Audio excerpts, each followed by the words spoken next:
All right, let's get right into it.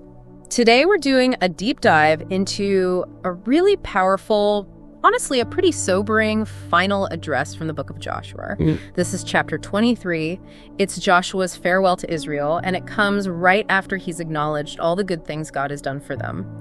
Our mission here is to pull out the core insight about God's promises. And what's so fascinating is the absolute reliability he starts with. He says, look, every single good promise God made came true. The sources we read really hit on that phrase, not one word has failed. Right. But that perfect track record is actually a pivot. It's a double-edged sword. If God is 100% faithful to his promises of blessing, then you have to assume he's just as faithful to his warnings of judgment. Exactly. It's a full contract. The benefits and the penalties are both fully enforceable. Yeah, and that dual fidelity it's pretty stunning. It makes that pivot to the warnings even more intense, doesn't it? He immediately lays out what happens if they break the covenant. He does.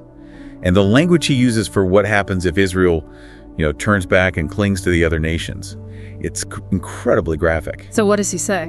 Well, those nations won't just be neighbors. They will become a snare and a trap. And worse, a whip on your sides and thorns in your eyes. Wow. So that imagery, it's not just about a swift punishment, is it? Not at all.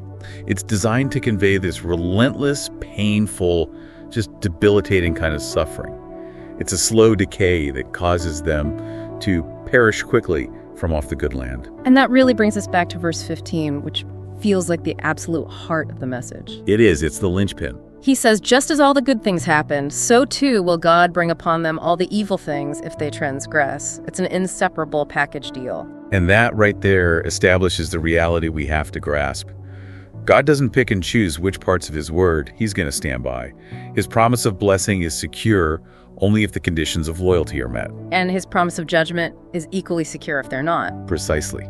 That comprehensive fidelity is the main takeaway. Okay, so how does this ancient, really uncompromising view translate to today? The sources we looked at point out that this is often forgotten. Oh, absolutely. Why is faith so often criticized as being a prosperity gospel or, a kind of vending machine faith? Well, the sources suggest that criticism often comes from a practice some call blessing-centered faith. Okay, what's that? It's an approach where we highlight all the blessings, but we completely ignore the warnings or the conditions of loyalty. We cultivate this idea that salvation is automatic, forgiveness is easy, and we forget the covenant relationship. So we're just focused on the reward, the prosperity? Without acknowledging the foundation of obedience it's all built on. Exactly. The issue isn't that God doesn't want to bless, it's that we're trying to get the outcome without the commitment. So Joshua's teaching, it isn't really about trying to avoid a curse, it's about embracing obedience and loyalty as the foundation for everything. That's it. What's required is to love the Lord wholeheartedly, to live faithfully to his covenant. Which brings us to the application for you listening. How do you live out that kind of faithfulness today? Joshua's command includes actively rejecting idols, anything that competes with him. Right, and modern idolatry isn't about bowing to statues. The reflection sources are very clear on this. So what is it then? It's when things like our ambition, our financial security, maybe our reputation, when they start competing with God for first place in our hearts. I see. They become an idol. When they shift from being a tool or a desire to becoming the functional source of your safety, your identity, and your trust. That's where the covenant is broken today. It's about recognizing those daily choices and deciding where your ultimate loyalty really lies. So tying this all together, God's fidelity is a package deal.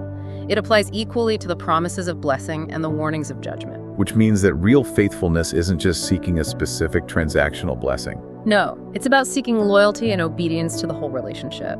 A powerful truth. And that leaves us with a final thought for you to really mull over. If the good promises of the past were fulfilled, right down to the last word, what does that absolute uncompromising reliability tell you about how seriously you should take your own loyalty in this very moment?